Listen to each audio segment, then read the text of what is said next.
tiger. Anna. Another man? Yeah, but keep feeding me.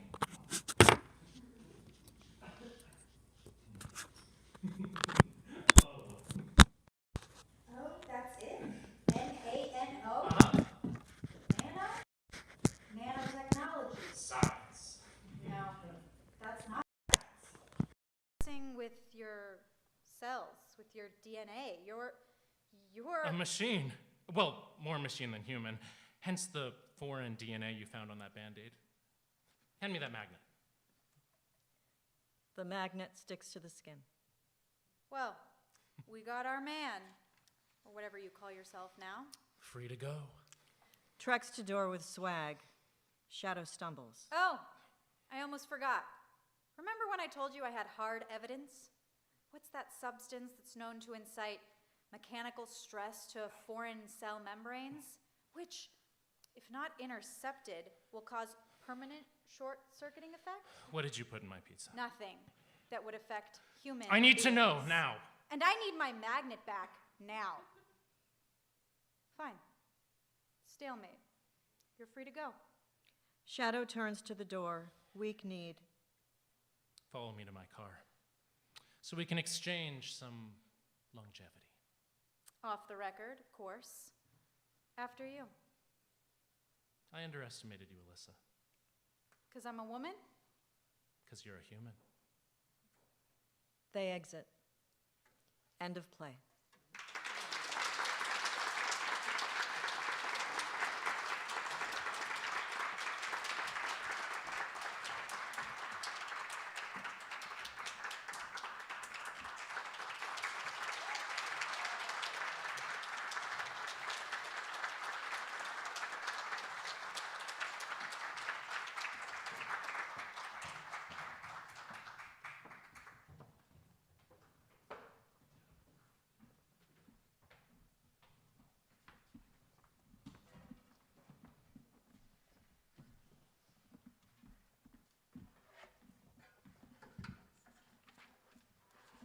Hi, my name is Kaede Giesbrecht. I'm 13 years old and I go to Locklina Junior High.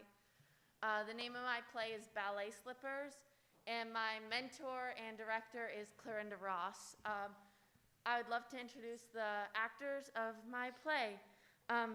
Tree Payne as Len Tuffin, Deborah Goldberg as Mom, and Toby Tropper as delivery man and is reading stage directions. Sorry. Thank you so much for being here, and I hope you enjoy the show.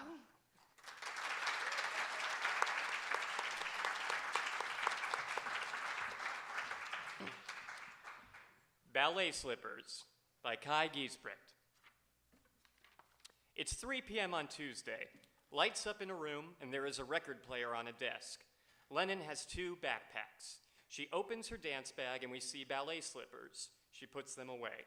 Then she opens the record player and grabs a record off the desk, sets it on the player, and music starts playing. The song is Don't Mess Around with Jim by Jim Croce. She lip syncs into her hairbrush. She does this for a minute when she hears the footsteps of her mom and a knock on the door. She instantly stops and looks around the room, making sure that there's no dance equipment showing and putting the visible dance equipment away. She stops the record player and opens the door. Hey, Mom. Hey, how was school? Never mind, you don't need to answer. I'm just gonna do laundry. Can I take your clothes to wash? Oh, and yeah, also, do you want to ride to book club or are you riding your bike? Yeah, school's okay. I'll bike to book club. I need the exercise. It's only a 15-minute bike ride. Or maybe I'll check out the dance class. That would be fun. Len, don't you dare, and you know exactly why. It's only for boys, period. But, you know, if you are bored with book club, maybe you should try something else. Why don't you play football, right? That's a popular girl sport. No. I love book club. Forget it. I don't want to dance anyway. It's okay. I don't want to play football either. I really like English. Book club. I really do. It helps my grades in English. The doorbell rings. Okay. Are you sure you don't want to play football? It really looks so fun. Doorbell. Well, come on, the shoulder pads are so cute. Doorbell. All right, I'll be right there. I'll get the door. No, Len, no, I will get it. Just think about football. Just give it a think. Mom opens the door, and it is a delivery man. Hello? Hello, ma'am. I have a package for Leonard from Capizio. Oh, yeah. Huh. Okay, thank you. Got a dancer in the family, huh? Have a nice day. Okay, goodbye. Have a nice day, too. She slams the door and examines the box, sets it down, and returns to the bedroom. Mom, is everything okay? Yes, everything is fine. Who was it? Oh, it was just the UPS guy giving me a package for work. Oh, okay. Mom continues picking up clothes. She goes to pull out a shirt, and out falls a pair of worn ballet slippers. What is this? Len, what the hell? What do you have ballet slippers in between your bed? Are you dancing? Lennon Tuffin, I swear to God, if you are dancing, you will be grounded for Mom! life. Those aren't mine, okay? I had a friend over. He does ballet, obviously. Sorry, I didn't tell you. Don't worry, I don't dance, okay? You had a boy over? Mom, he has a girlfriend, okay? I don't like him. He doesn't like me. Oh, okay. We'll make sure you give those to your friend, okay? Yeah, Mom. Yeah, totally. Len's mom starts to leave, then stops. Really? These are your friend's ballet slippers? Is your friend named Leonard? Do you know what? That package wasn't for me. It was addressed to Leonard. Do not try to deny it. Really, Len? Seriously, you're dancing? I cannot believe you have actually not been going to book club? I mean, how are you even going to dance? You're a girl. I cannot believe you. This stops now. You are to go to school and home, and that's it. You hear me, Len Tuffin? You bought a new pair of ballet slippers. Really, Lennon, I cannot believe you. You know I don't support girls dancing.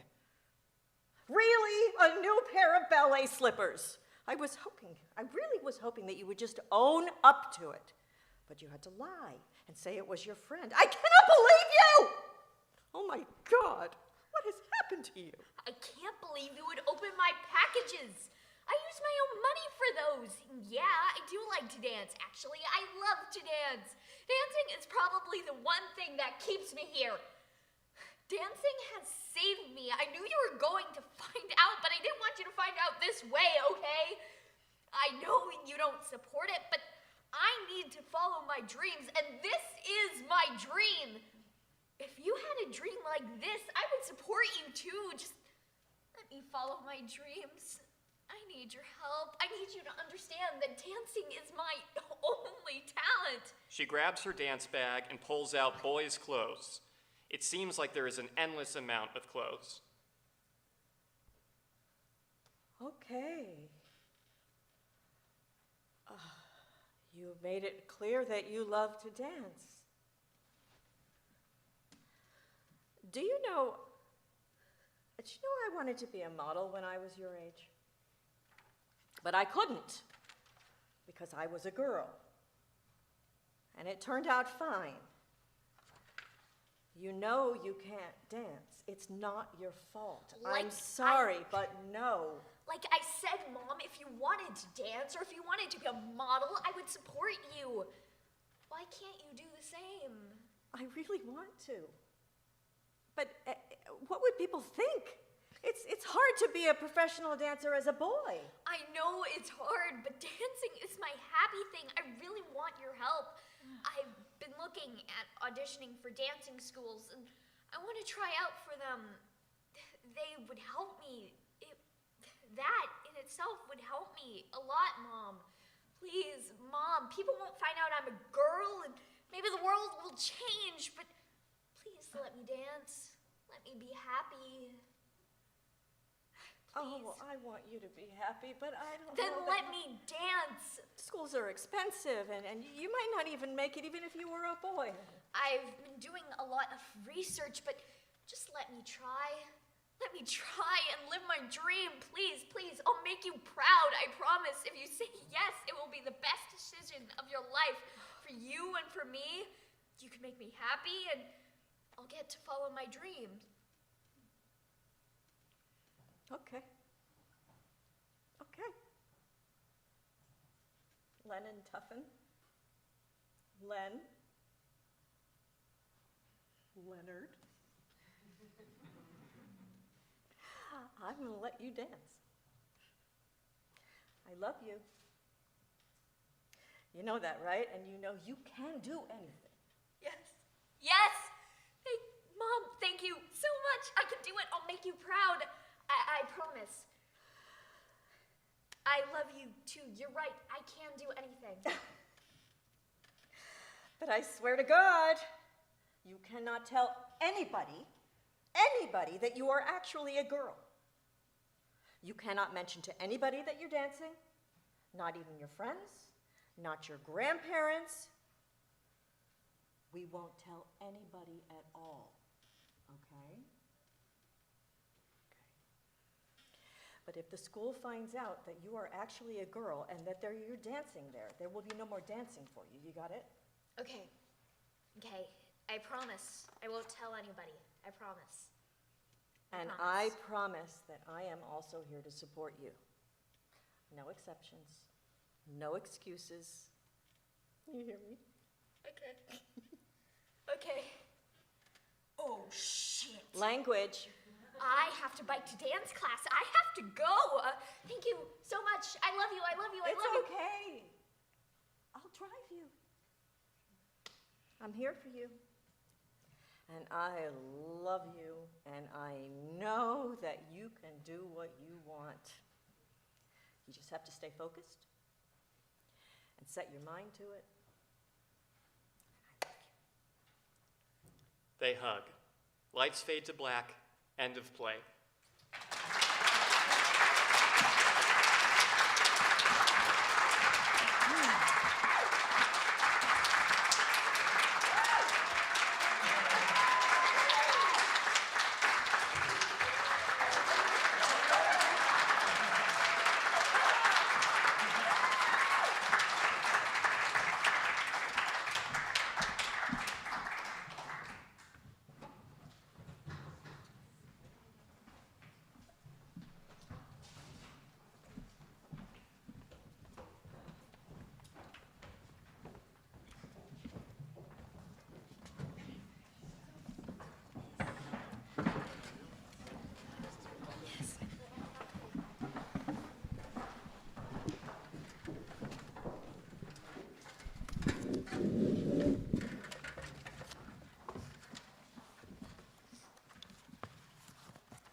Hi, my name is Abigail Saraisuita Ramirez. I'm 13 years old. I go to Surita Ramirez Academy. My mentor and director is Brian McDonald. And now I'd like to introduce the actors.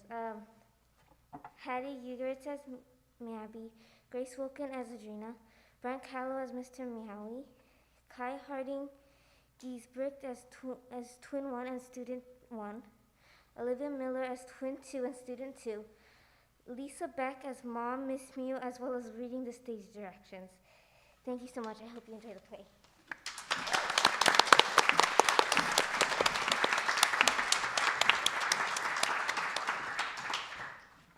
The Cat Catcher by Abigail Sarai Zarita Ramirez. The events of this play take place in and around an area that is home to stray cats. The time is the present day. Lights up on two kittens playing with a ball of yarn.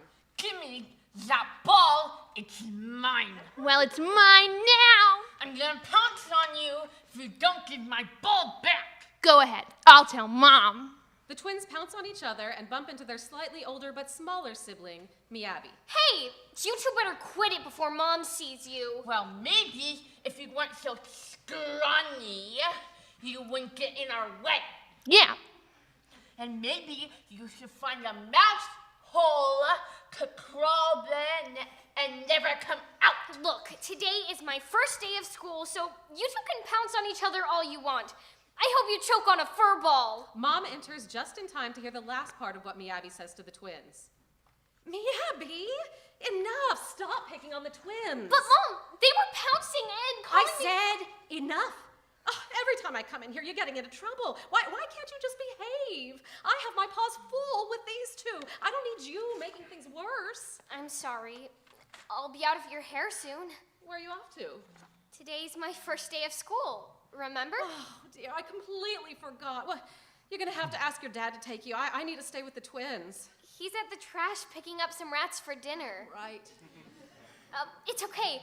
I can walk. Absolutely not. You are too small to walk out there on your own. It's okay. I can do it. Look, I've even sharpened my claws and I've been practicing my roar. Meow! That's very impressive. So, can I go? Okay. But be careful and just stay off the street and use the alleyways and watch out for the cat catcher. I will. Bye! Come on, you two. It's time for your tongue bath. As they exit, the lights crossfade to scene 2, an alleyway. Now, to get to school, I'm supposed to take this turn at the second dumpster and through the drain pipe. Or was it the third dumpster? A horrible cat cry echoes through the alleyway. Oh dear, that doesn't sound good. Be strong. You've got this. Suddenly, Meowie, an extremely large black cat, emerges. Oh, look what the cat dragged in. Are you lost, little one? I'm trying to get to school. To school? Well, you don't look old enough for school. Why don't you come with me? I'll teach you things that are much more valuable than anything that old bat of a teacher Miss Mew has to offer. Oh, you know Miss Mew? Our paths have crossed. I hear she's a great teacher, and I love learning. Oh, a know-it-all nerd. Going to school doesn't make me a nerd. Are you talking back to me? Yeah, that's how conversation works. You clearly don't know who you are talking to. Are you supposed to be some sort of prince or something? Or something. Just like you. Just like me? But I'm nobody. Oh, I think you're quite special. Really? In what way? Well, your size, for instance. I know I'm too small for my age. Quite the contrary. You are perfect. You can get into most places that other kitties can't. Well, that's true. I can fit into mouse holes even. What a gift. How would you like me to show you just how special you can be? I should really get to school. I told you, school's a waste of time. Imagine getting everything you want by just taking it. That sounds like stealing to me, and although it was nice meeting you, I should really be on my way. Not so fast. You see, I'm not one who takes no for an answer. Some cats would say I'm a pretty persuasive puss. Do you see these claws of mine? Well, they can be very persuasive. And painful, too. Meowie backs Miyabi into a dark corner. Suddenly, we hear a voice from off stage. It's the cat catcher! It's the cat catcher! Run, run, run! Meowie looks around and hisses, while Miyabi cowers and curls up in a ball. Please don't! I need to get to school! I need to get to school! An ominous shadow belonging to something emerging from the darkness, and Meowie dashes off in a flash. Gotcha! Oh, I'm so sorry. I couldn't help myself. I love watching that big black bully of a furball scurry. What a scaredy cat. Who are you? Oh, I am Adrena, and you are... I'm Miyabi. Nice to meet you, and thanks for saving me. Who was that? A flea-infested sourpuss. Definitely not someone you want to prowl around with. Did you say you were on your way to school? Yeah, but I think I got a little lost. Well, I can help you with that. I happen to be going to school as well. Want to tag along? Sure. Miyabi and Adrena head off to school. From the darkness, we see Meowie emerge. You sneaky little rat. Just you wait. When you least expect it, I'm gonna eat you in one big gulp and spit you out like a big, hairy hairball.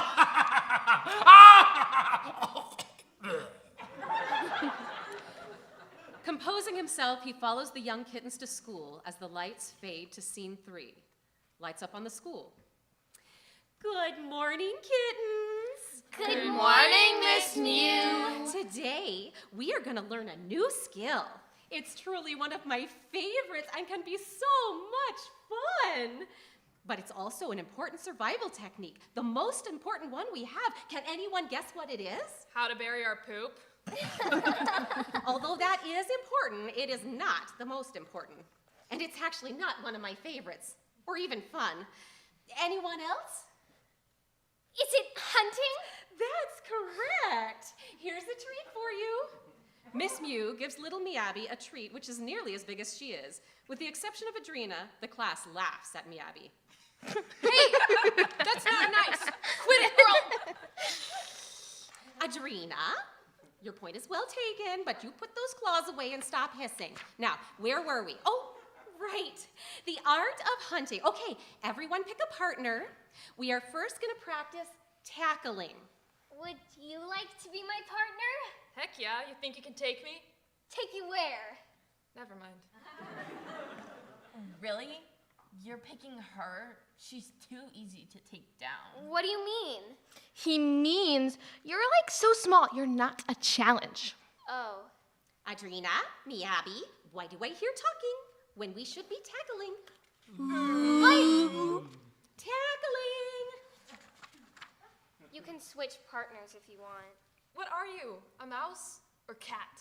A cat! So, first, we will perfect the skill of tackling, followed by the sneak and pounce, and then, suddenly, Meowie pounces onto the scene. Ha!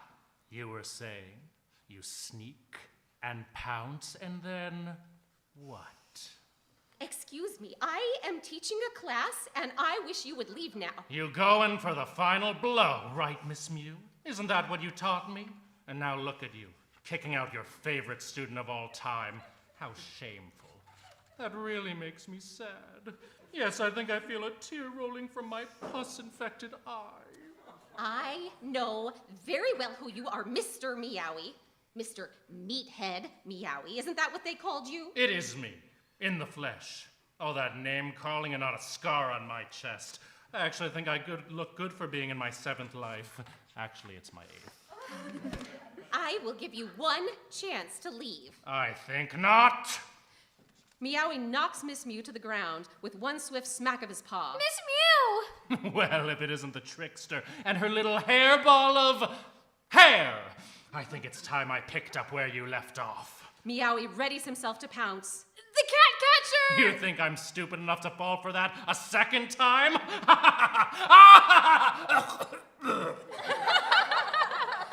Adrena and the others begin to laugh at him. Suddenly, Meowie swats Adrena to the ground. Adrena! Now for you. You will come with me peacefully or painfully. Can I have a second to decide? Painfully it is. Meowie suddenly dashes between Meowie's legs and straight toward the entering cat catcher. Run! The students all scatter, and the cat catcher focuses his pursuit on Meowie, who is chasing Meowie. Come and catch me, Mr. Meathead! You're fast, little one, but not fast enough. Just as Meowie is about to pounce on Meowie, the cat catcher's net comes down upon them and entraps Meowie, as Meowie is easily able to slip through the small net holes. Someone help me! Help me! Miss Mew, you were my favorite teacher! The cat catcher leaves with Meowie, and the kittens begin to come out of hiding. Is everyone okay? That was amazing. Thanks? No, thank you. Yeah, you not only evaded the cat catcher, but you got rid of Mr. Meathead Mewie. Yeah, glad nobody's seriously hurt. Oh my gosh! Adrena? Over here. She pokes her head out of a garbage pail. Oh, I'm so glad you're okay. Me too. What happened? I think I was knocked out for a moment. Our little Meowie just saved the day. It just goes to show you, my kittens, no matter your size, you matter. All the kittens purr their happiest purr ever. Thanks, everyone. I don't know what came over me, but whatever it was, it sure has given me a craving for a nice bowl of milk. How about ice cream? My treat. And you can tell me all about how you saved the day. Ice cream isn't real. Yeah, it is. What planet are you from?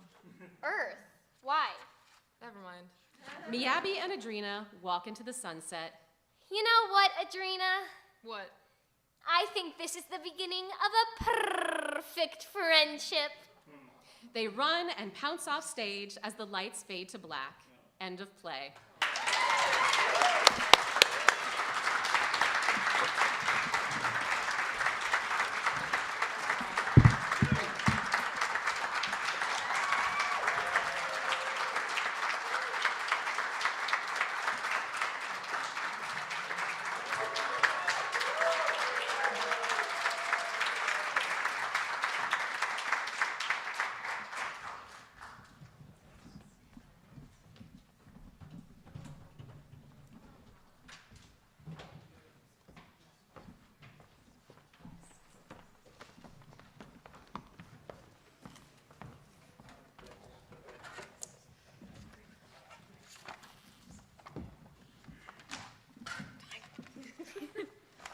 Hello, wonderful people. My name is Tree Payne. I am 12, almost 13 years old. I go to the Knox School of Santa Barbara, and my play is titled Snake, Rat, Moth. My wonderful mentor and director is Clarinda Ross, and I would like to introduce the lovely actors. We have Roz Bora as Noth. We have Toby Tropper as Silas, Kennedy as SRM, and Lisa Beck reading stage directions. I hope you all can enjoy my play.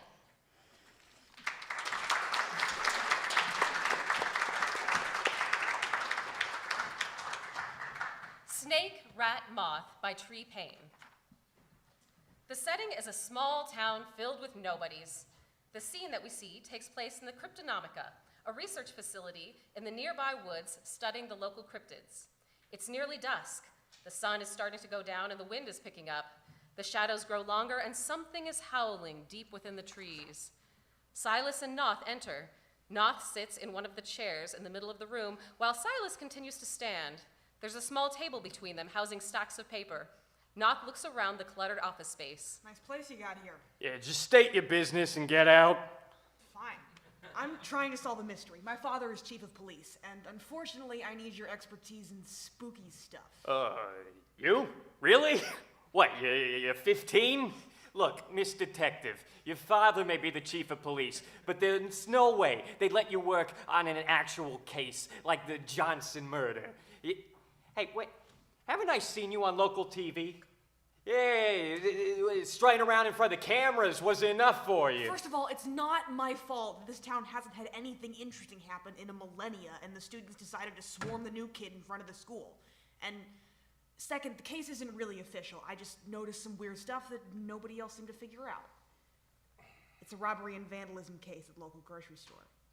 Almost nothing had been touched except for the fish in the display case up front. Their heads had been bitten off, and the bodies were scattered around the floor. There's also this. She takes out some pictures from her pocket and places them on the table. A weird symbol on the wall. It took me a while, but if you squint, you can make out some letters. SRM. Do you know anything about this, Mr. Cryptozoologist? Yeah, I do. It's the alias of an old acquaintance of mine. Stands for Snake, Rat, Moth. He said it was a special way to help them remember what to put in cryptid bait. My boyfriend, Guro, he owns the skate park, started calling them that as a joke, and it stuck, I suppose. Of course, they forgot to add another key component to their little shopping list, fish. Kinda ironic, considering what happened. Stretching, he starts pacing in circles around the room. There, I answered your question. Now get out. I have things way more important to work on than a junior detective's first case. Look, Mr. Valiant. Yeah, Valhalla. Silas Valhalla. Mr. Valhalla, I know you don't have the best record with the local authorities, but could you please just listen to me? I have some information about the case I think you'd be interested in. Don't burst into my house demanding an interview and then start acting like you know everything about me. I told you more than you need to know. Now get out and do your stupid investigating elsewhere. There's a loud crash off stage, accompanied by the sound of glass shattering. Ah, stupid shoes. SRM stumbles onto the stage and starts brushing off some dust from their clothes and readjusting the mask they're wearing. Well, that was embarrassing. Well, now I just need to grab Say, and then... They turn around and finally see Silas and Noth staring at them. Oh. Hey. Hey. And this is why I keep the 3 extra locks on all the windows. He stalks over to where SRM is standing. Get out of my office! You don't get to tell me what to do anymore? They sit down in the empty chair before turning their attention to Noth. So, are you here on a dare, or are you just new? What? It wouldn't be the first time some teenager thought it would be entertaining to come to annoy the spooky cryptid guy who works all alone in the woods. It's actually kind of funny how frequent the house calls got after the Johnson murder. Shut up! Then again, I don't think I've seen your face like yours around here. Plus, you look a little too peppy to be involved with anyone who believes the stories. Excuse me? Oh, newbie then. In that case, I better introduce myself. I'm SRM, ex-assistant to Mr. Grumps over here, and only one of the people he's ever socially interacted with without it ending in a fist fight over Mothman. That only happened to... I'm calling the police. I still had that restraining order on you, remember? Didn't that expire today? It expires next year. Ah, I see. Silas starts to walk off stage to go grab his phone. Wait! Don't call the police, or I'll, They pull out an old dirty lighter. I'll burn down the Cryptonomica and destroy all of your research. No! I actually digitized most of the research a while back, thanks to your suggestion. Really? I thought you were too ancient to even know how to use Google. I'm not an idiot. I can figure things out by myself. Guro helped you, didn't he? It's not the point. You physically can't destroy all my research. True, but that's not the only thing I have over you. What are you saying? Imagine your poor darling boyfriend's skate park lost to an old drugstore lighter. They flick the lighter threateningly. Girl, it'd be so heartbreaking, the poor thing. Leave him out of this. No, I don't think I want to. Not until I get what I want. I have nothing here you would care about. And I don't have anything I care about at the apartment complex across from the skate park. Fine. Look, why are you here? We both had an agreement to stay away from each other. You took something that belonged to me, and I want to get it back. I thought you were out brooding in the forest, but appears you gained some sort of chivalry when I was gone and decided to have guests over. I have no clue what you're talking about. Just say what you want that I supposedly have and leave. Noth discreetly pulls out her phone and starts messaging someone. If you're keeping Say away from me because she removed the head of that stupid mansion corpse, I swear I will do anything to make up for it. But please just give me my precious fish back. Shut up. Stop talking about that place. I'm just trying to figure out why you would steal her. You know I wouldn't step foot in here if I wasn't 100% certain you had something to do with her going missing. So get out then. I don't even know what you're talking about. And even if I did, it would have nothing to do with... Wait. You talking about that fish you stormed out with? Yes. I was just trying to let her out to get some fresh air, but then she suddenly disappears. It wouldn't even let me touch it. Why the hell would it come back here? I don't know. Maybe you stole her to try to dissect her like last time. Suddenly there's a police siren going off outside. We'll be sneaky, they said. Everything will be fine, they said. SRM runs off stage, jumping back out the window they came in from. Noth runs to the edge of the stage before yelling out to the police officers outside. I told you to keep the sirens off for exactly this reason. Well, don't just stand there, go after them. What do you mean you can't find them? They can't just disappear out of nowhere. Go search in the woods or something. Dad's gonna be so mad I summoned the squad for no reason. That was the stupidest thing I've ever seen anyone do in my whole life. And I was the one who thought it'd be a great idea to hire SRM as my assistant. Well, they weren't supposed to scare them off. Normally they have some semblance of common sense. Did you maybe consider calling your little cop friends earlier? Like maybe when SRM first broke in? Why didn't you tell me that SRM, your ex-employee, had something to do with a corpse in a mansion? I did this because I was bored and literally no one would listen to what I had to say about the case. Not because I wanted to solve the Johnson murder. And what was all that about you dissecting something? Touche. Look, it's not my fault my dad's coworkers are idiots. If I had it my way, SRM would be on their way back to prison in the back of one of their stupidly loud cars, and I'd be home drinking some hot chocolate and finally starting on my homework. That's not the point. What I'm saying is... Knock pushes past Silas, grabbing a photo that fell on the floor from SRM's pocket. Huh. Either SRM is extremely good at Photoshop and likes to show off their work to random people on the street, or reality as we know it is a lie. What? There's a fish hanging out on top of this ice cream truck. So? It's flying. Could just be flopping around. It has human teeth and is smiling at the camera. Wait. Silas grabs the photo from Knoth. So I was right! I'm pretty sure I was the one who won that argument earlier. Not about that! That's, say, the fish in the photo. SRM caught it in the woods a while back, eating a couple of deer corpses and grew attached. I wanted to dissect it, but SRM threw a fit and stole it. Oh, I'm not sure whether I should be more concerned about the fact that your first instinct is to dissect a random creature that you've just met, or that said random creature is strong and agile enough to successfully hunt down and kill multiple deer. Anyways, I'm gonna need to take that picture before I leave. Why? How would a weird-looking fish help you track down SRM? This say is obviously important to them if they're willing to break into your house to get to her. If we find a way to capture her, SRM would be forced to follow us. Plus, SRM needs a way to discreetly travel around that wouldn't cause people to ask too many questions, but be easily recognizable to say if they managed to run into her. This ice cream truck is probably the closest thing they could get on such a short notice. Makes sense, I guess. Knoth goes to leave, but pauses. Why don't you come with me for the search?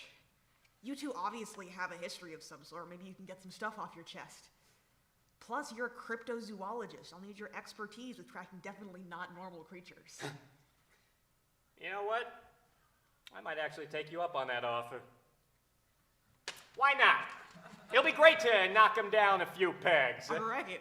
Meet up by the skate park in 10 minutes? Sure. It's been a while since I've been hunting anyways. They exit in opposite directions to go prepare. SRM sneaks back on stage looking murderous. Knew absolutely nothing about what I was talking about, huh? I'll show him. Ah, poor Mr. Valhalla Sr., all alone now that his wife died and his son abandoned him. How sad. Maybe I should go visit him at the hospital. How did that saying go? An eye for an eye? More like a soul for a soul. Lights out. End of play.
My name is Lily Tucker. I'm 14 years old. I go to Vandenberg Middle School. I'm in the 8th grade. My mentor was Maggie Yates and the director of My play is Brian McDonald. My play is titled Homophobia, and I'll introduce the actors now. Sheila Correa as Charlie, Grace Wilkin as Paris, Phoebe Apple as Luna, Marilee Larned as Mean Girl 1, Ruth Baker as Mean Girl 2, Olivia Miller as Extra 1, Nico Crawford as Extra 2, Shannon Saleh as the teacher, and Toby Chopper as the officer and reading stage directions. Thank you so much.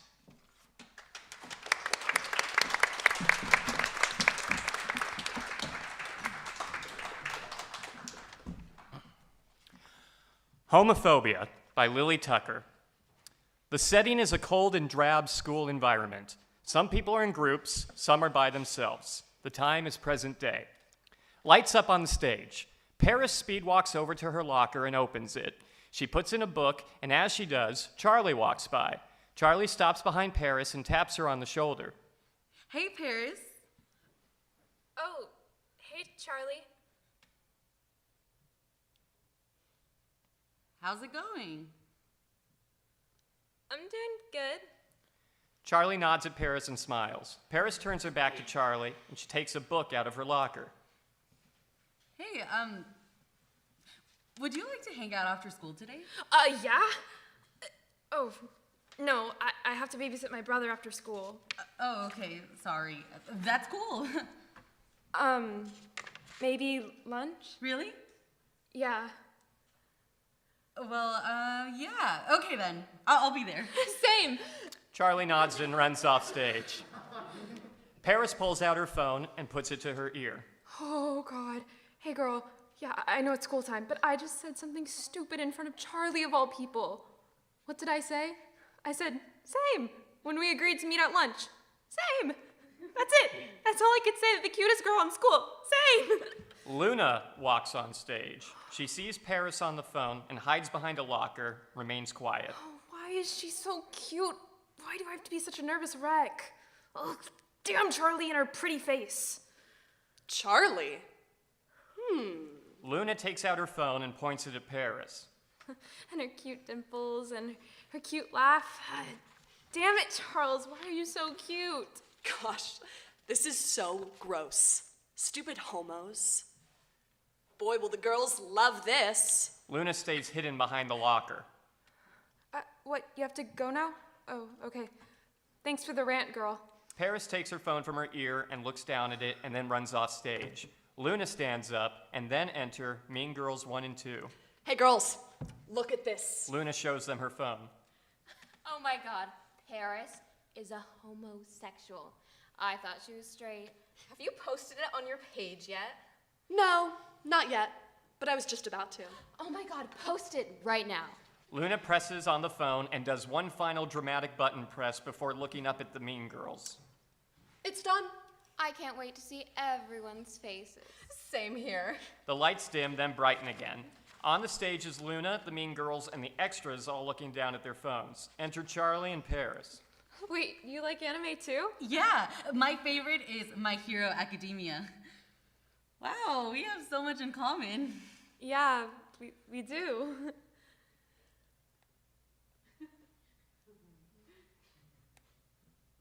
Ew, hey guys, it's the lesbo. Hey, that's the girl from the video. The Mean Girls and Luna walk up to Charlie and Paris. Hey, Charlie. The hell do you guys want? Haven't you heard? Someone has a little crush on you. What do you mean? This. She shows the phone to Charlie. Charlie looks at it intently. Paris also looks at it as well. As she does, she immediately gets embarrassed. Charlie turns to Paris. Paris, do you actually mean all those things? Paris starts to cry.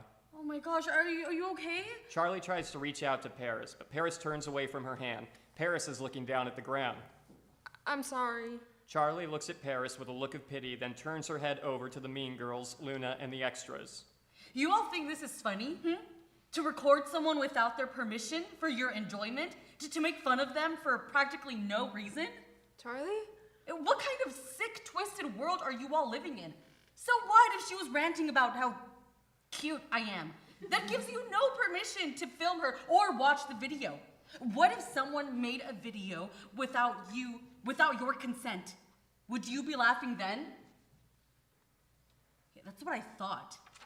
Come on, Paris. Charlie grabs Paris' hand. They start walking to the end of the stage, but then Luna speaks up. It's funny that you think saying some dumb words is just gonna make this all go away. Yeah, I think you stupid gay people are hilarious. Luna starts walking over to her group with her back to Charlie confidently. You're the stupid one. You know, sometimes people like you are actually gay, but just show hostility to gay people because deep down you might actually like girls and not boys. Or you may like both. Whatever floats your boat, Luna. Huh? What? I'm not gay. Luna stops and looks back at Charlie. Everyone else around the stage is also surprised. And another thing, if I like girls, that's my life and my business. Not yours. Stop lecturing me. No, someone should put you in your place.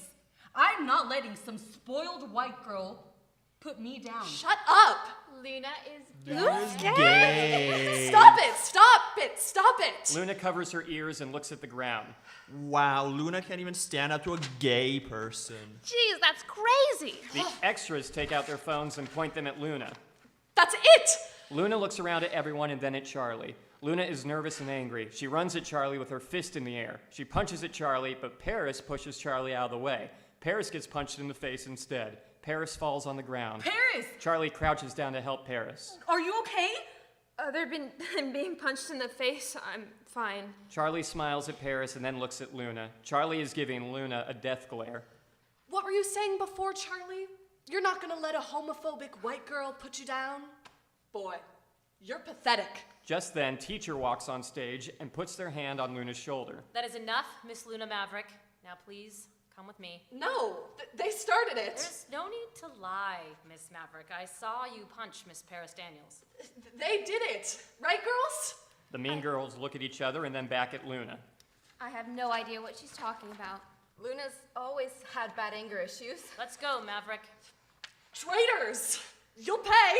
The teacher starts to drag Luna to the other side of the stage. Everyone except for Paris and Charlie have their phones out and pointed at Luna. Are you sure you're all right, Paris? Yeah, I'm fine. Look, Charlie, about the things I said in the video, I really like you, and I understand if you only see me as a friend, but I think you should just know that. Please tell me you're not joking. Of course I'm not joking. Why would you think that? Because you don't know how relieved I am. Huh? I like you too, Paris. Really?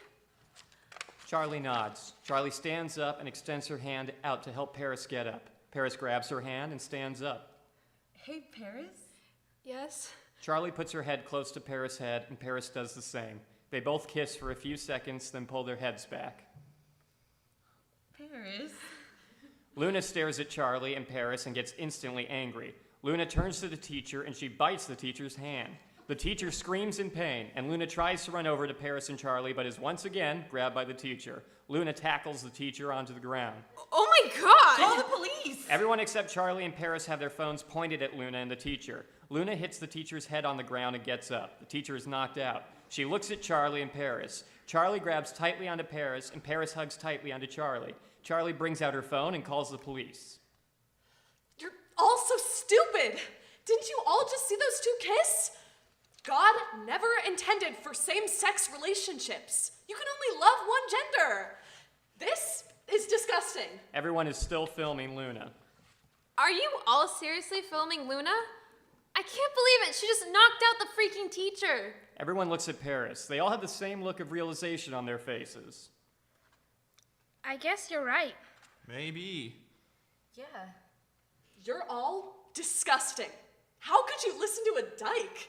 This isn't right. I didn't do anything wrong. Luna starts running at Charlie and Paris. Everyone gasps. At that moment, an officer runs in and has a gun pointed at Luna. Miss, put your hands up in the air where I can see them. You're under arrest. You'll regret this, because you're all going to hell. Guess we'll meet you there. Officer handcuffs Luna and takes her off stage. Paris holds onto Charlie tighter as the lights dim. End of play.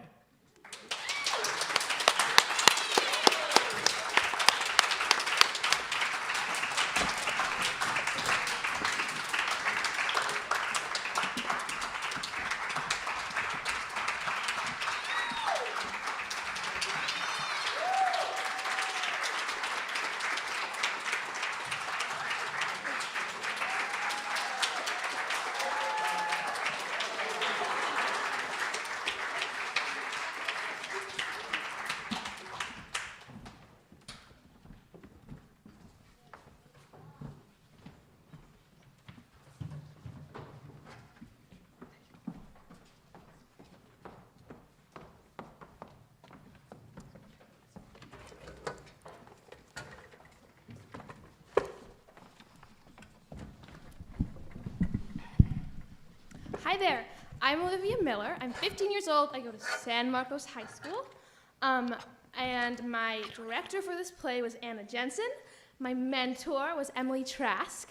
And the name of my play is Sassy's Petals. And now I'd like to introduce my fabulous actors. For the role of Sassy, we have Sophia Ross. For the role of Supportive, we have Julia Paris. As Tricky is Michael Kennedy.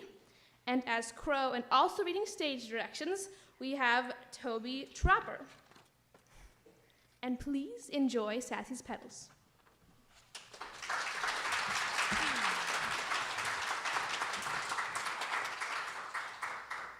Sassy's Petals by Olivia Miller.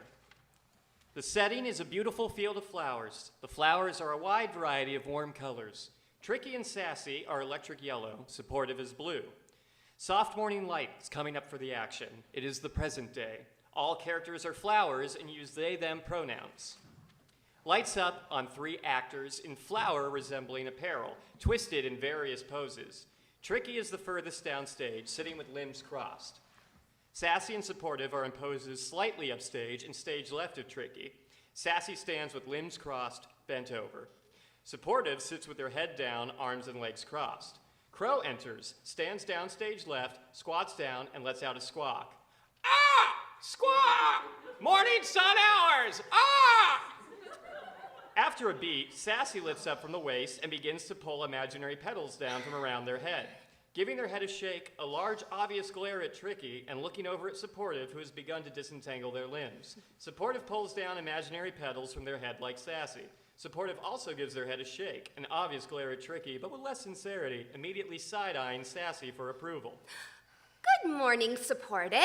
Good morning, Sassy. Please don't call me my dreadful assigned name. How many times have I told you I wish to be called Petal? As you know, the Council of Petal Supreme Flowers has chosen me to appoint the newest member of the council. And seeing that no one around this field is remotely qualified, I am going to appoint myself, thus earning the title of Petal Supreme. Yes, you are destined for greatness. The day you are uprooted to Flower Hill as Petal Supreme will be the best day in history. Please forgive me for calling you the name that shall not be named, my dear Petal. I guess I will give you mercy again. I suppose I'm glad to see you didn't blow away last night. But I do hope that dreadful,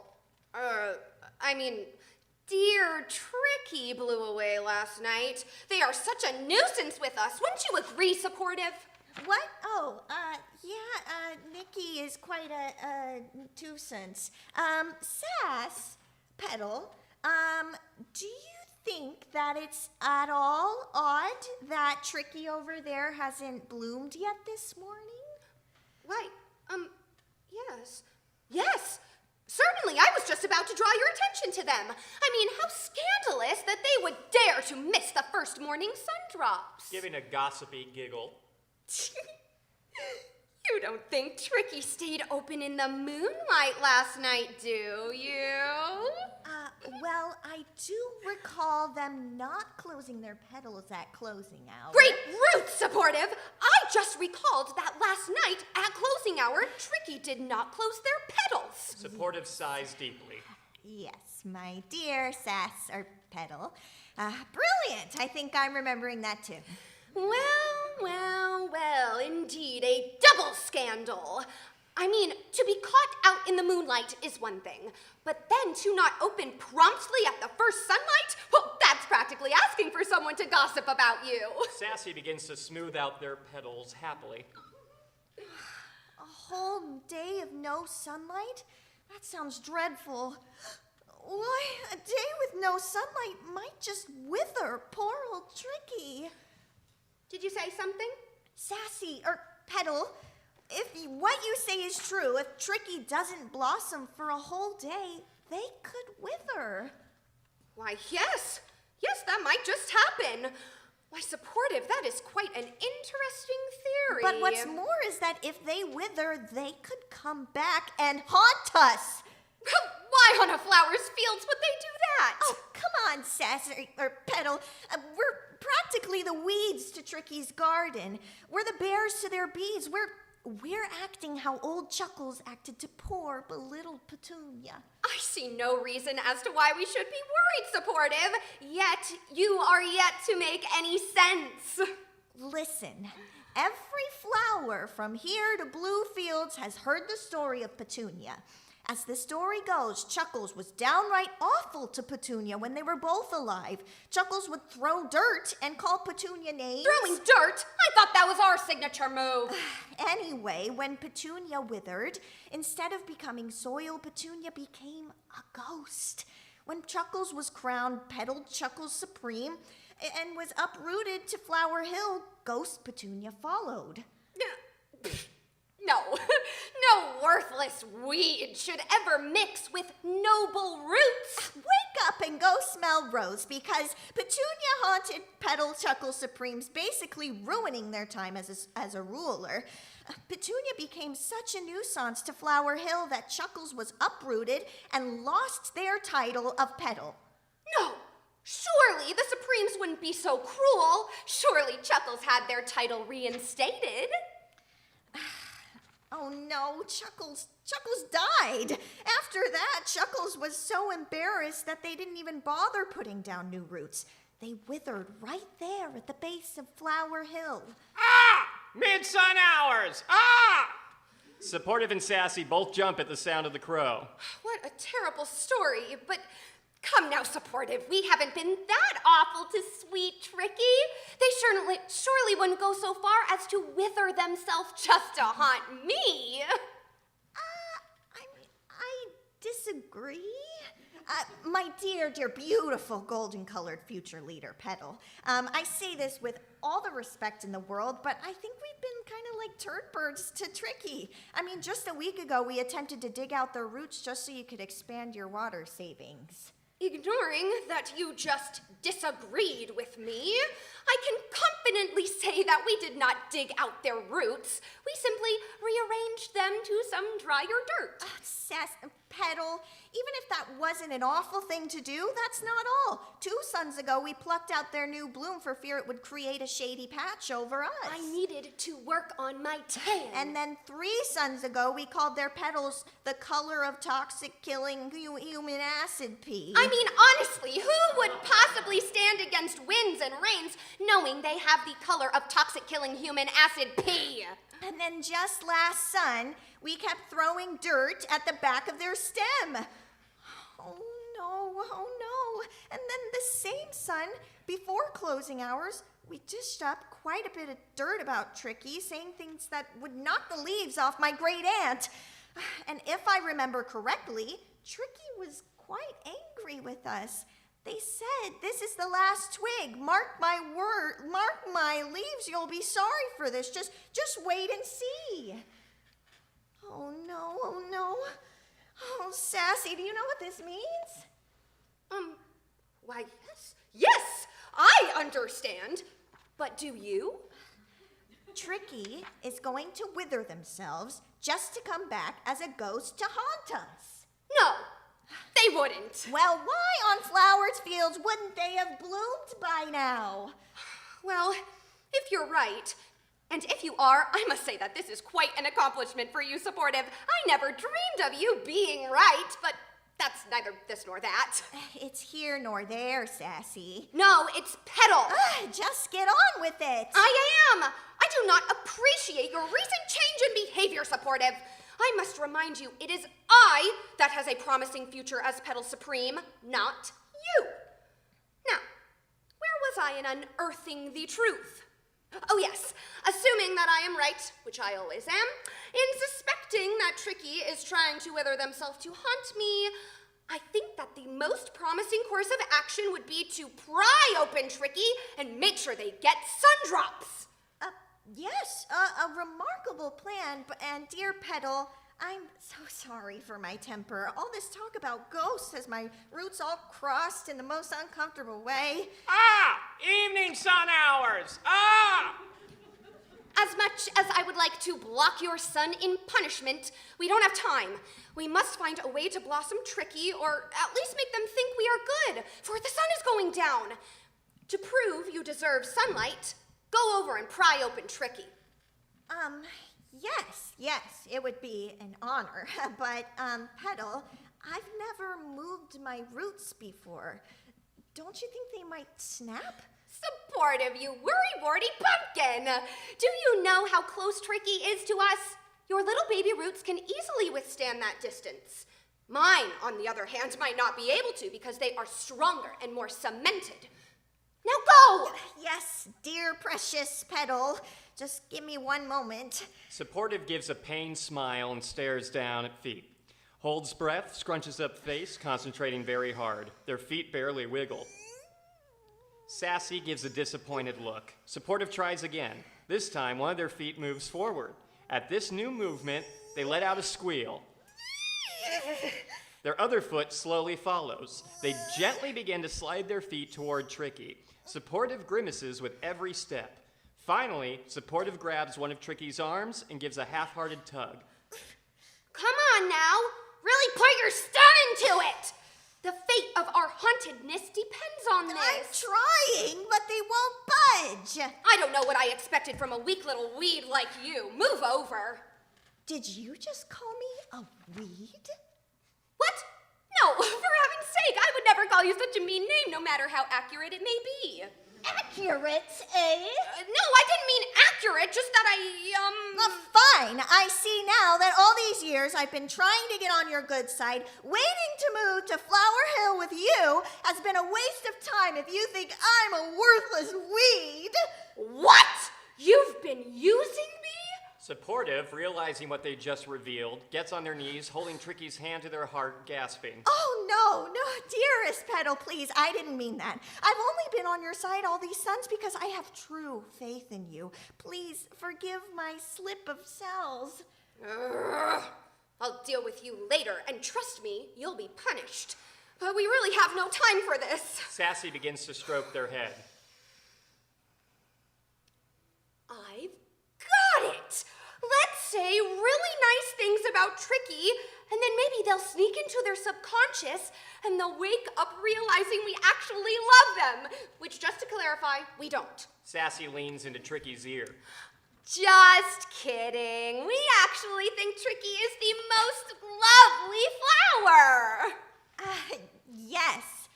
Tricky has all the petals, has the petals of the color of the sundrops mixed with fresh rainwater. Well, you don't have to go that far. I mean, honestly, only I am pretty enough to be the perfect blend of sundrop and rainwater. Tricky wilts more. Supportive, did you see that? They're wilting more. What I meant to say was that Tricky is not just sundrops and water, rainwater. They also have some beautiful rosy undertones. Say something. Don't pressure me or I'll wilt. Tricky has always been the most beautiful neighbor. They're the most beautiful flower in the whole field. It's not working. Try harder. I'm trying. Tricky's beautiful enough to belong to Flower Hill. Tricky tilts head up a bit. Did you see that? Tricky shouldn't be named Tricky at all. Tricky should be named Petal Supreme. Why, yes, a bold, true statement about the finest flower around. And what's more, I think Tricky should be named the next Petal Supreme! As if those were magic words, Tricky's head snaps up. Supportive quickly gasps, drops Tricky's arm, and runs behind Sassy. Sassy runs behind Supportive. Why, did my ears deceive me, or did I just hear Sassy say that they think I should be named the next Petal Supreme? And good morning, or shall I say evening, to you too, Tricky. Yes, but I believe I just asked you a question. Do I need to repeat it? Why, no. I heard it loud and clear. My ears have recently been emptied of soil, and the answer is no. Sass or Petal, don't lie. They might wither and still haunt us. Fine. Yes, fine. I most likely, future Petal Supreme, bestowed upon you a large compliment that you would do well as a Petal Supreme. You see, I too have recently had my ears emptied of soil, so I say in perfect confidence that you did not simply compliment me saying I would be a good Petal Supreme. You declared I should be the next Petal Supreme. Well, I suppose that may have slipped myself. And if you have been, in fact, appointed by the council to choose the next Petal Supreme, which slipped into my subconscious earlier, you could make me the next Petal Supreme with the slap of your two little leaves. Well, I suppose, but no!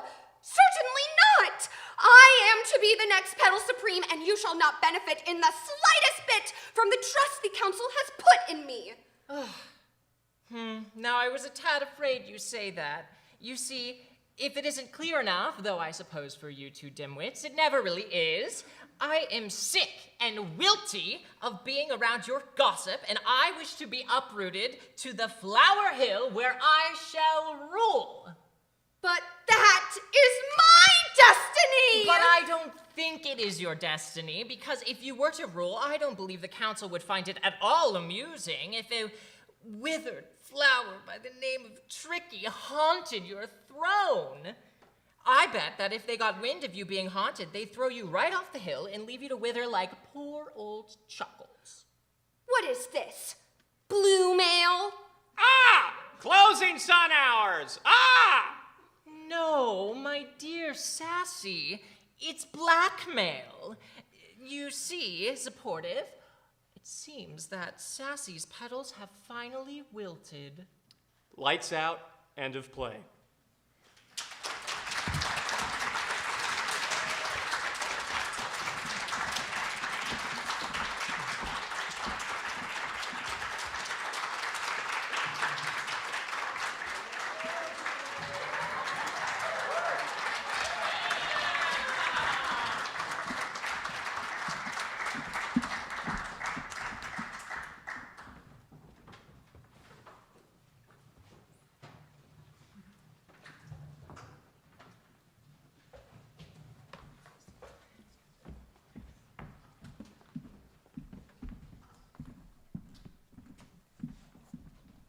Hi, I'm Diana Ibarra.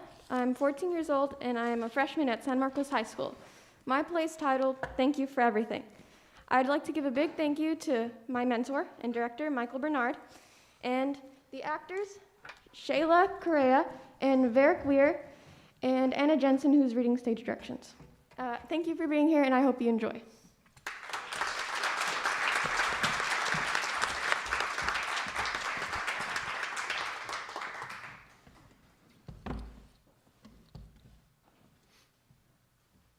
Thank You for Everything by Diana Ibarra. A mess of a living room, Margot, disheveled, wearing a loose nightgown, appearing emotionless. She lays her head against the armrest of her love seat. Faint voices of people calling out the name Leo can be heard. She opens her eyes to look up at the moonlight coming from the window above her. You shouldn't be out so late, Leo. Be back before dinner. I'm making your favorite, chicken soup.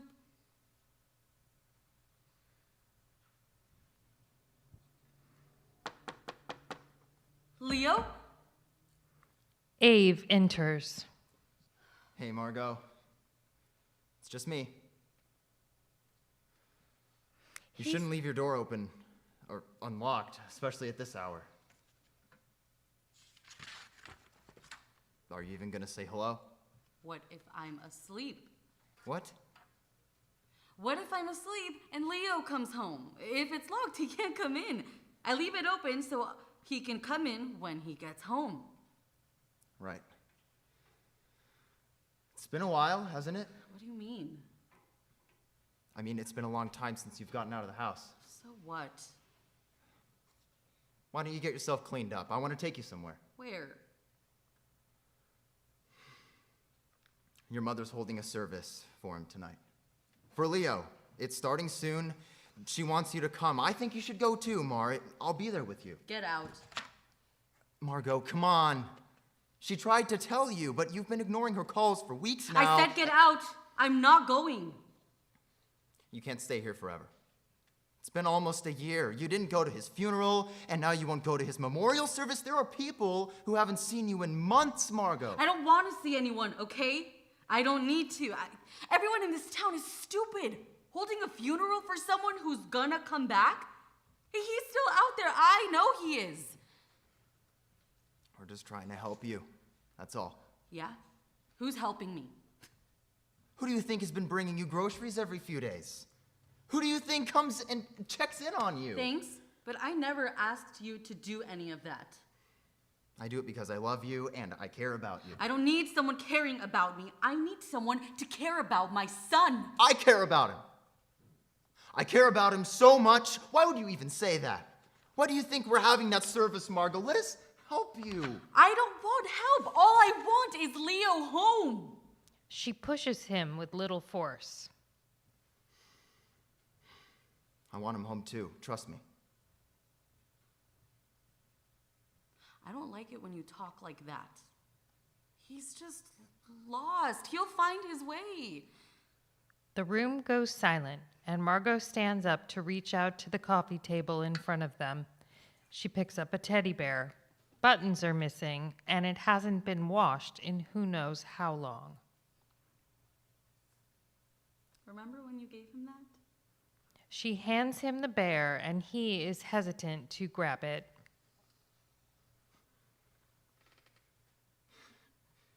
He was so happy. He looks up to you so much, you know? You're like his dad. Don't say that. Why not? It just breaks my heart more. You don't know how much I love that kid, how much everyone loves him. I know you love him. He loves you too. Imagine how happy he'll be when he sees you again, Ave. Mar. I want you to be the second person he sees. Give him that bear. Margot, I'm not going to see him. What do you mean? Of course you are. Please. I just want you to come. You already know I don't want to. Stop talking about that. You haven't spoken to your mother since you kicked her out of here.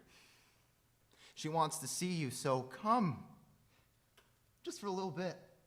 I kicked her out because that woman talks nonsense.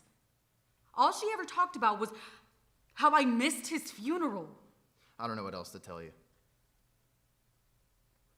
And it isn't nonsense, Margot.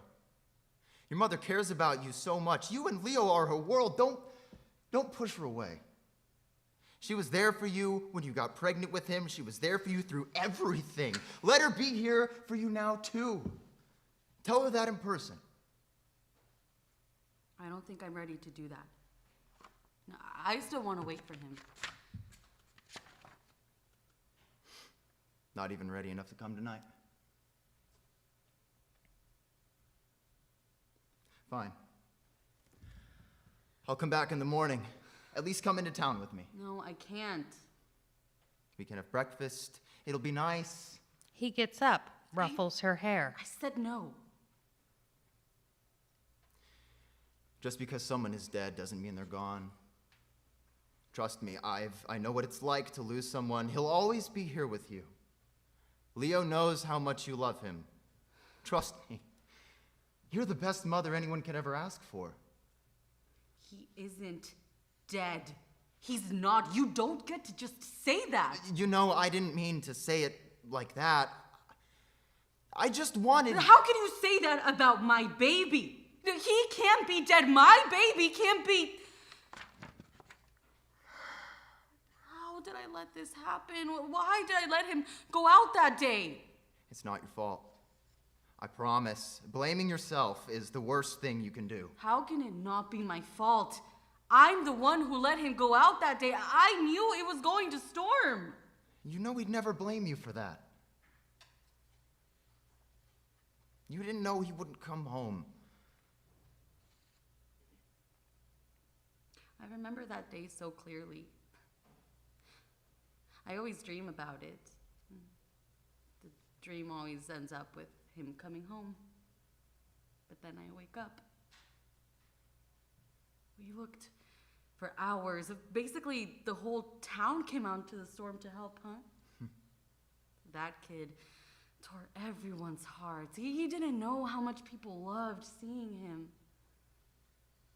When we eventually stopped looking, I ran back to my house, yelled at everyone in my way. God, I was such a jerk. I threw up so much that night. I was sick. My house was a mess. I was a mess. Still am. I can't even take hearing about him from someone else. It hurts. It hurts so much. I can't do this. You aren't a mess, Mar.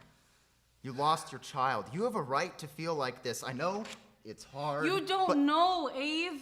It's different for me. It feels like a part of me was ripped out. Like I'm getting punched in the gut every time I hear his name. So do I. So do I. It feels like a part of me was ripped out too. I know it's different for you, but I'm hurting too. Do you know how painful it is to talk about him as if he's here all of the time? I'm sick of it. I'm tired of pretending. So am I. I'm tired of pretending.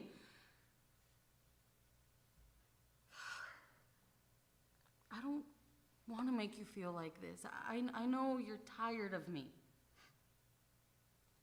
How could I ever be tired of you? He sighs and puts his arms around her. None of this is your fault. I want you to understand that. Get it in your head. I'm not going to force you to do anything. I just want you to know that I want what's best for you. I know you do. I want what's best for you. For us. I'm sorry for yelling. Don't be sorry. It's not your fault. I should be sorry. To you and to Leo.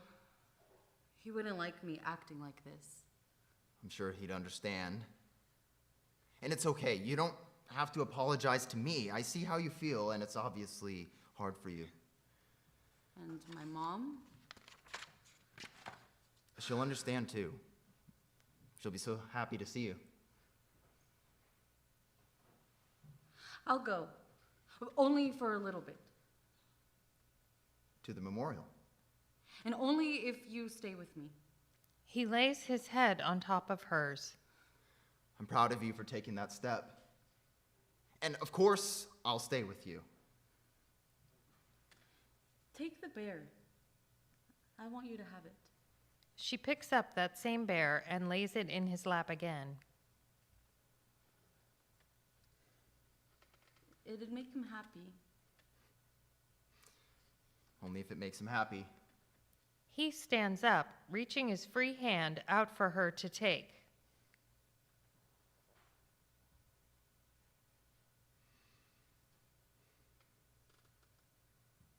Ave? Yeah? She leans into his chest, hugging him and looking back up to the moonlight. Thank you for everything. End of play.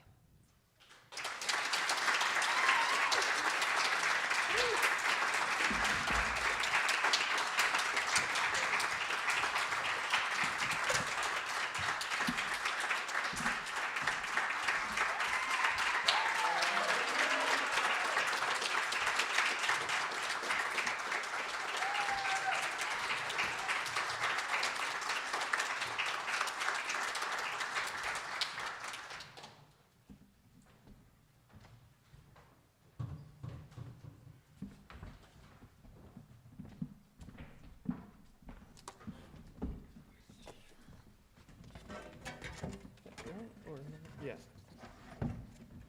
Are you for? Okay, I'm go fly. Right.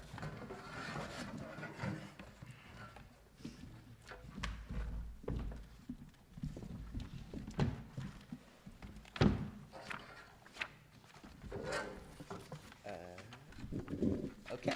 Hi, everybody. My name is Kaya Kushko. I'm 16 years old, and I go to Santa Barbara High School. My play's title is Where Am I? My mentor, sorry, I'm bad with names.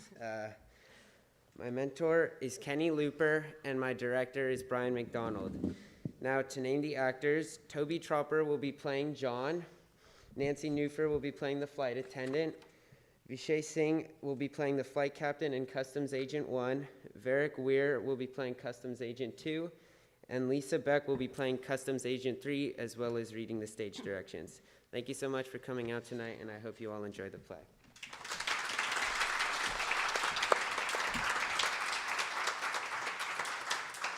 Where Am I? By Kai Yakushko.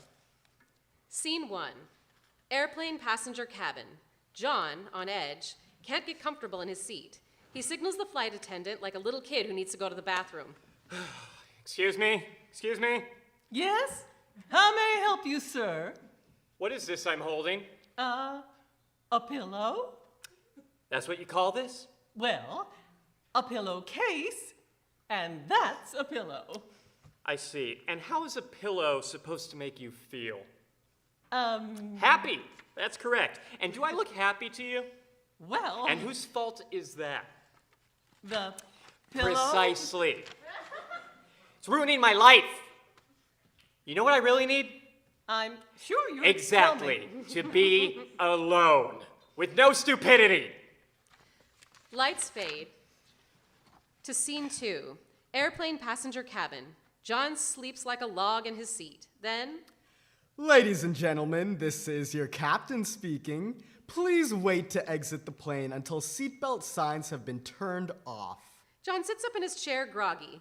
He looks out of the window. Then he winces, shocked, seeing a completely unfamiliar landscape. Where are we? We've landed safely at your destination, sir. This doesn't look like Bora Bora. Bora? The French Polynesian island? Oh, well, what flight were you on? This one. Flight 1421 to Region 5, Sector 16. Where? To the galaxy of Zomland. No, to Bora Bora. Oh. Of planet Earth. Ooh. Well, we don't have any flights going back there today. Okay, well, when can I get on the next flight? Oh, I'll take a look for you right now, sir. 4 years, 19 days. Wait, say that again? I can get you on the next flight in 4 years, 19 days, and 2 hours. I am this close to drop kicking someone off of this airplane. And by someone, do you mean a pillow, sir? I mean, if I don't get back home, heads are gonna roll. I thought you wanted to get away from home. I did! I do! Well, then you're in the right place, because you're all alone. You actually get a whole galaxy to yourself. Actually, that sounds tempting. But I can't be gone that long. Well, in that case, there's a portal that can get you home within the hour. But you have to clear customs first. That sounds doable. Not really. Only 1% clear customs. How come? Because you have to be, happy. And if you're not, you get detained. For how long? Until you die. Or become happy. Point me to that portal. He stomps off, and the lights fade to scene 3. Customs. X-ray scanner station. Customs Agent 1 greets John with a huge smile. Portal pass, please. Step this way into the X-ray machine, and please remain still for 3 seconds. He steps into the X-ray. Say cheese. Say cheese, please. Cheese, please. 1 moment. Sir, come with me. I need to show you something. What do you see in this image? Bones, a spine, skull. That's you, sir. Excellent observation. But what don't you see? My skin? A genuine smile. I'm going through TSA, if you didn't notice. I did notice that. So why on earth should I be smiling? Well, that's an excellent question. For one, you're not on Earth. And two, research shows that when you smile, you become happier. So here, put this pencil in your mouth. How come? Because I asked politely. In all due respect, you can ask politely, but I'm not putting that thing in my mouth. That is where I draw the line. You want to stay in Zomland? Do I put it in vertically or horizontal? Horizontal. Like this? You got it! Now, you'll probably start to notice as your body makes the face of happiness, it actually makes you happier. So what do you feel now? Lead poisoning. Wonderful! So, let me have you take a step back in the x-ray machine and give me a big old cheese. He steps into the x-ray. Cheese. Show me some wrinkles around those eyes. Ah, there you go. Take a look at this. Talk about a before and after. Wow, I look 10 years younger. See what a smile can do? So remember, happiness doesn't come from without, but from? A pencil. Within. You got it. So, let me stamp your pass here with an approval. There you go. Thank you so much. Now, wait here for the next customs agent. Next, customs agent? How many are there? Just 10. Stand by. Customs Agent 1 whisks out as Customs Agent 2 whisks in. Greetings. I'm ready for you to place your suitcase on the scale. John places his suitcase on the scale. Then, Well, I've got some news for you. Good or bad? That's up to you. But your suitcase is over the limit. What do you mean, over the limit? It's over the limit, sir. How much? 67 rotons. I don't know what that means, but I only have shorts, some tank tops, and a swimsuit or two. Well, according to the scale, you've got some excess baggage. But that's impossible, unless we're only entitled to a few grains of sand and some dust. Sir, did you say you packed your bag? Yeah, you can search it if you want. Here, I'll even open it for you. I want you to see that I'm telling the truth. he opens his bag as Customs Agent 2 examines the contents. Here's the culprit. He pulls out a trash bag. Trash bag? I didn't put that in there. Well, it's not the trash bag, it's what's in it. But what's in it? Your recent posts on social media. Don't worry, I'll read a couple for you to refresh your memory. My girlfriend's a total blank and seriously bums me out because she won't learn to cook for me. I mean, I'm not gonna lie, I wasn't a happy camper. So your happiness is dependent on her cooking skills. Well, first of all, we're not together anymore. So I don't... find that hard to believe. But I do believe this was your most recent post. First time out of my house in weeks. Been so depressed since blank won the race for mayor. That's true. What, people in this galaxy never experience heartache? Our happiness isn't dependent upon who wins a political race. Well, apparently you've never been to Earth. Do they tie their happiness to external things? What else can you tie it to? What else can you tie it to that's not outside yourself? I'm not trying to be difficult here, but I have no idea. Oh, that's okay. You're just not ready to go home. So, declined. What? No, I am ready. What? Hey, where are you going? Excuse me? Hey, what?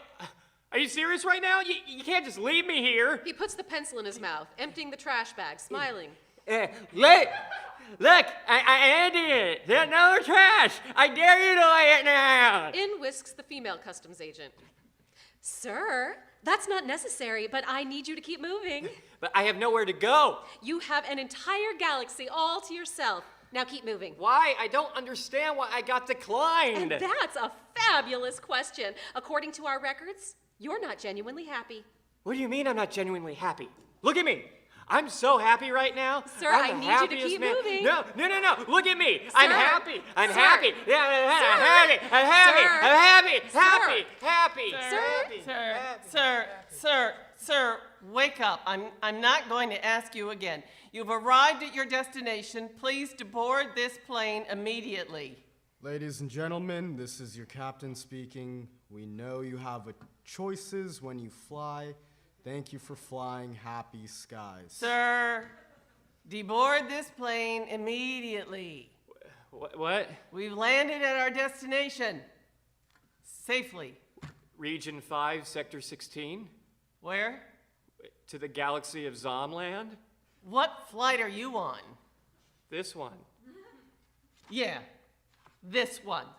Flight 1421 to Bora Bora. Yes! Yes. Welcome home. Glad to be back. He grabs his suitcase, then spots his pillow and puts it in his bag, genuinely smiling. John skips out of the plane with fresh happiness in his stride. Fade to black, end of play.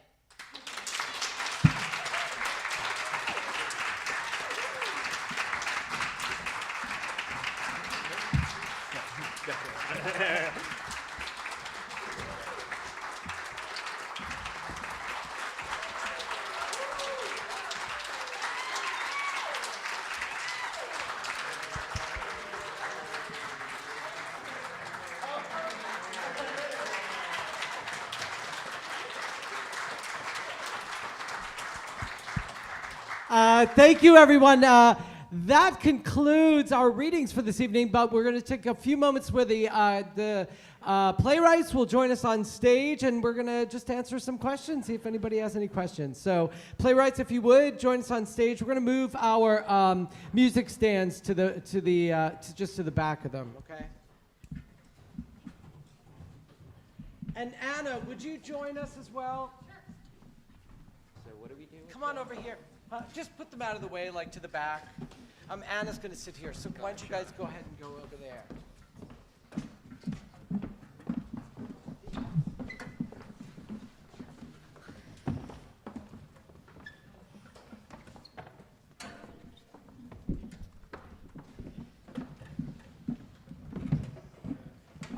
Let's see, actually, Abby, I think there's another chair there. Are we missing? Too close. Down there? Are there? Okay, I guess we can sit you here. Go ahead, sit here, Abby.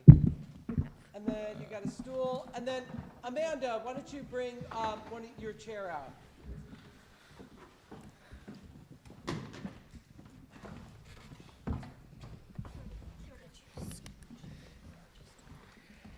Great, and you guys, just bring those mics a little closer to y'all so everybody can hear you. There you go.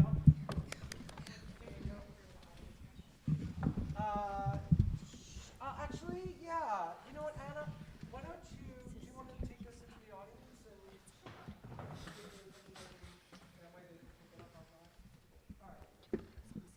and great, thank you all so much. Here, let me get that. Okay. There we go. Anyway, let's give another round of applause for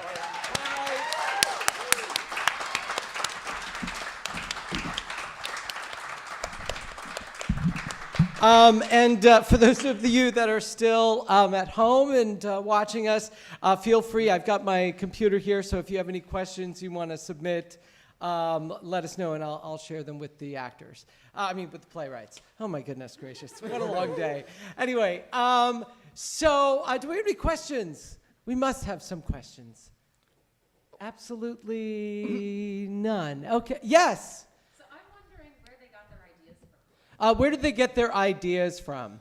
So why don't you guys just briefly, because you've all sort of been talking about this for a little bit, so why don't we go down and you can tell us a little bit about your idea for your play. And remind us of your name and then the name of your play, because just so that people can remember what that was, okay?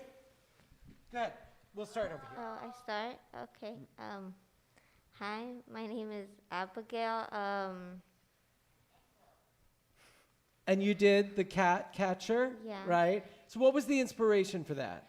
My inspiration for that was my mom and my dad, because my dad's called me Kitty since I was born, and my mom is a very inspiring person, and for me to always have like a positive outlook of things. Yeah. Yeah. Great. And you have siblings at home, right? Yeah. Some younger siblings. Sí, Lily and Leon. Uh-huh. So, great. Nico, this is Nico, and Nico Hi. did The Shadow's Illusion. Yep. Let's see. Inspiration for that play. Well, my inspiration came from quite a few several sources. Initially, it was part of like a much bigger sort of fantasy epic that I had an idea for. I'm still writing, but I decided to trim it down and keep it at basically the core essence of that. And I really decided to like go in with like the whole illusion and shadow type chess game of the mind sort of deal. That was my theme, and I decided to drive through with that. Great. Thank you. My turn. Kai, yeah? Hey, I'm Kaede, or Kai, because that's kind of easier to pronounce. I wrote Ballet Slippers. A brief explanation of the backstory of my play is I was struggling with myself and who I was, and once I kind of figured out what I was, I felt like I couldn't tell anybody a fear of losing them. But, you know, the second that I did tell someone, it felt better. And like what when Len's mom found out and she finally told her she had a little bit of weight lifted off their chest like I did, and they didn't end up losing who they loved. So, yeah. Great. Tree? Hi, I'm Tree. You all have amazing reasons. I just liked the show Criminal Minds. I've also just had like an obsession with Nancy Drew novels. I have like 75% of the series just up on my shelves. Just cop dramas. I really wanted to make my own mystery, so there's that. Oh, I also got some help from some lovely people on a Discord server I'm in. So thank you for the names. If you're out there, you're awesome. I have no idea what that is. Kai. I'm Kai, and I wrote Where Am I? And it was kind of it started off, I was going to write something a little more dramatic, kind of about the pandemic and sort of like the isolation factor, but it kind of, I don't know, I started to ramble, so I thought instead about how I like to make people laugh when I can, and that was just basically the inspiration for the second draft that became the play, so yeah. Diana? I'm Diana. I wrote Thank You for Everything, and my inspiration was mainly the losses that I've had in my life and the fact that grief can be in so many, you can experience grief in so many different ways. And I really wanted to incorporate my feelings into this in a different way. So, yeah. My name is Sonia. An inspiration I got for my play was my mom, who suggested an idea involving the 9 muses, and I followed that, and it turned out great.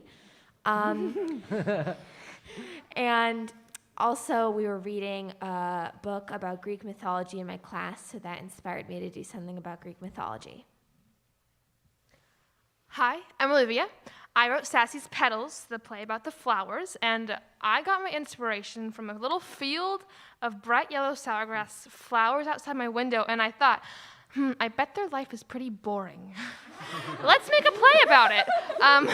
I kind of was thinking, what could I make interesting about it with them still being still characters that only stay in one spot, hence the story of power and their hierarchy.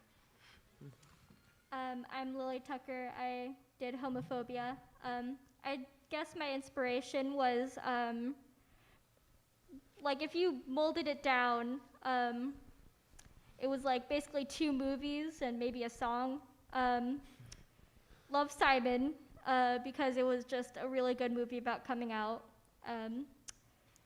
Apparently Get Out, because I thought it was a very unconventional like thriller, and I just loved the diversity of it. And also this like musical song I heard called The Ballad of Sarah Berry, which is basically, if you don't know, like, about a girl really obsessed with becoming a prom queen. So those were my inspirations. Great. Thank you, guys.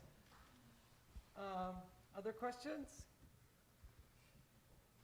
Was that a question up there? No? Well, I have oh yeah, there we go, okay. Yeah, Maddie.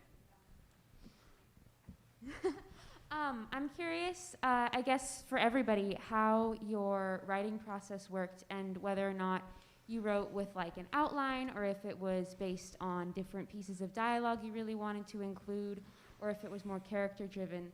Basically, like how did you craft the actual flow of your screenplay or script? Wow, that's going to be, I will say just quickly for them that I'm sure that they're all sitting there going, well, that's a really hard question to answer in a very succinct way. So I would say, like, what was the most, because a lot of you talked about the difficulties of the change, like the challenges that you confronted. I mean, basically, we had given them a structure. We went through the structure of a play, but then you bring in mentors and they have other language and other ways that they're approaching a script. So I think that they've all had various different experiences. So I think, let me ask you guys to focus maybe on one thing that was sort of like really, that really helped you in those moments of like getting through writer's block or finding that moment where you didn't know what direction you were going to take and then you took it. What was the one thing that really helped you? And it may not have been from this program, it may have been from an outside thing. Or what did you do to sort of overcome, that moment of the process? Was that clear? Yeah. Yeah. So, did anybody want to start? Yeah, go ahead, Tree. All right. So I can answer both your question and your question very, very shortly. So with yours, I'd blast music and like, hey, this one line could be a good plot detail. And for yours, step 1, procrastinate a lot. Yes. 2, word vomit.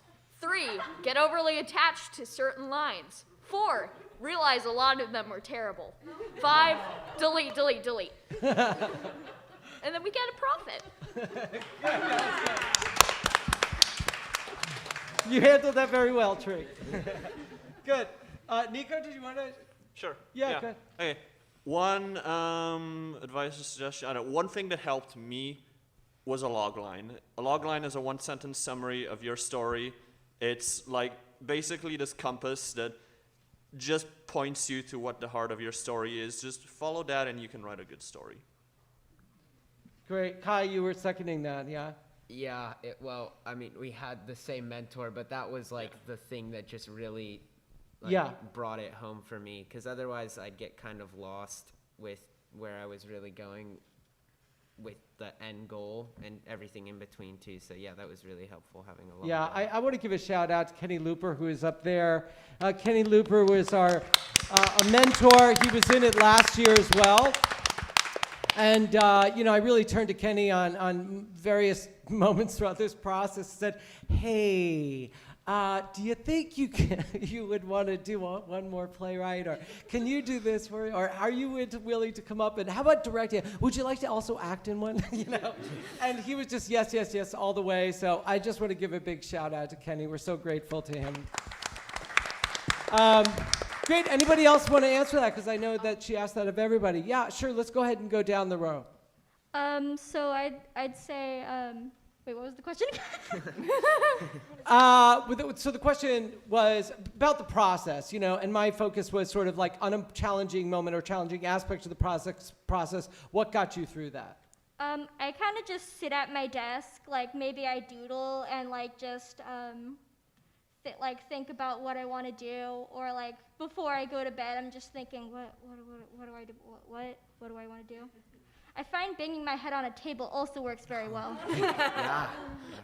Good. Olivia, do you want to say something? Sure. I think whenever I would hit like a stale part, I would think, what flower-related pun can I throw in? That, like, most of them crashed, but a couple of them worked, and that kept me going. And also knowing that I would get yelled at by Brian if I didn't finish in time. So both of those were wonderful helps. Actually, I don't think I yelled at you once. Because I knew you would if I didn't. Great. Sonia.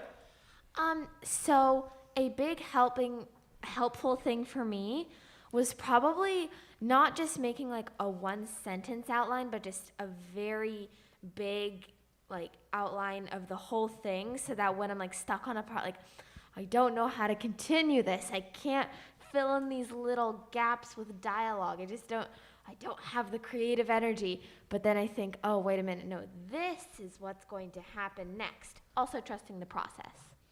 Trusting the process, good, yeah. Diana. I got most of my work done like at midnight, middle of the night, and I don't know why. I like doing all my work then, and it was definitely helpful to have another perspective because it's hard to writing emotional things is really hard if you don't experience that kind of grief. So I watched like very sad movies because I like to cry to movies a lot, and yeah. That's it. Great. Kai, did you want to go? Hey. Okay. Two things. Sorry, Mom and Dad. I kind of also, like Diana, I stayed up till like 12 o'clock in the morning writing in my little notebook about my ideas. Also, when I couldn't feel like I was writing and I felt like I was like procrastinating and stuff like that, I thought of my elementary school theater teacher. If you ever went to Peabody Charter School, you would understand because I had a theater teacher. She was amazing. If you're watching this, you're awesome. I love you, Emma Jane. She was very, how do I say it? She was a great director and writer. She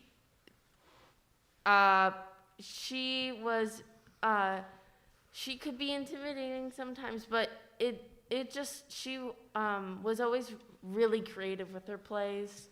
I did a play called Peter Spam, based off of Peter Pan, so she's just really creative, and I just thought of her and how amazing she was. If you're watching this, I love you. Yeah. Great. Abby, do you want to say anything?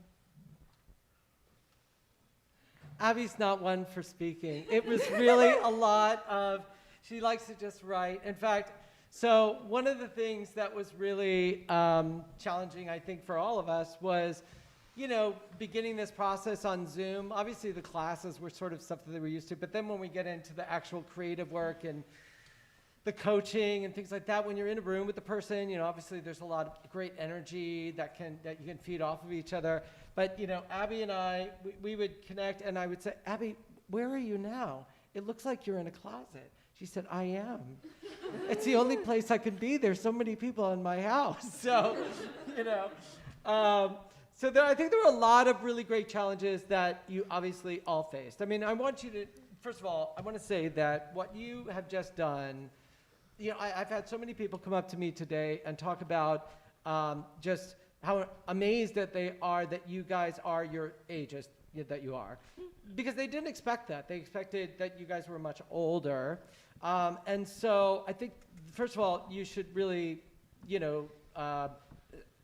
just know that and know that you have done something that even adults have a hard time with. The process of taking your heart and putting it onto the page, articulating that, having people scrutinize that and work on it and give them their opinions and their thoughts, and then you have more people that come in and tell you that, what their thoughts are and their thing. And it's a very challenging situation. But I think that you've all stepped outside of your comfort zone, and you've grown in various ways.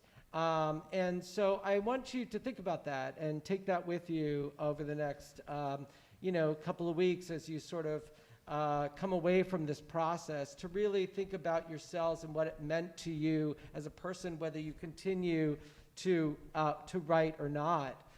Because I think that your lives will continue to be moments of stepping outside of that comfort zone, challenges that where you feel you have no idea what to do, where you feel frustrated and alone and not sure what to do, but there's always, going to be another side to that. There's always going to be a breakthrough if you persevere, and you all did that during this process, so you should feel really great about that.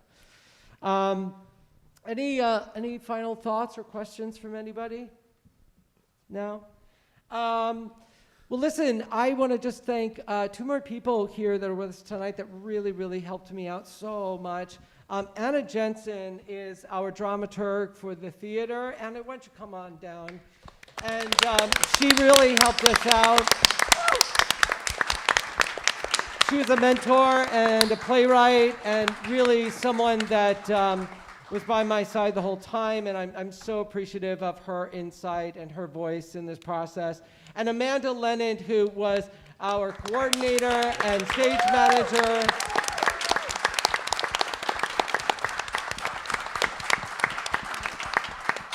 Yes, Tree. I would like to say Amanda was probably single-handedly one of the only reasons I was able to complete this thing to the end.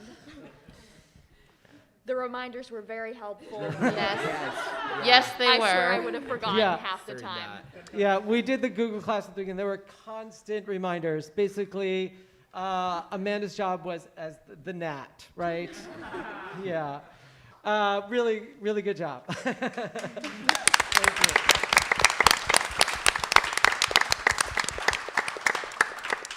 Anyway, for those of you that are watching at home, we apologize for any early difficulties that we had with our streaming, but it seems like we got it up, and there's still some of you watching now. We did videotape today. Min, thank you so much for all your work today. And also David Struven up there in our tech booth. Thank you. We will be in touch. We're going to put together a video, and so we'll get that out to you all so that you can also share that with your friends and family. Again, this is the end of one chapter in your lives, but you have yet to write on the next chapter, and I can't wait to see what happens with all of you. Thank you so much for being a part of this process. It's been an honor and a privilege to do whatever I could to sort of lead the way, and I thank you for your courage, your tenacity, and your talent, and your voice. Thank you. Enjoy, everybody. Thank you so much.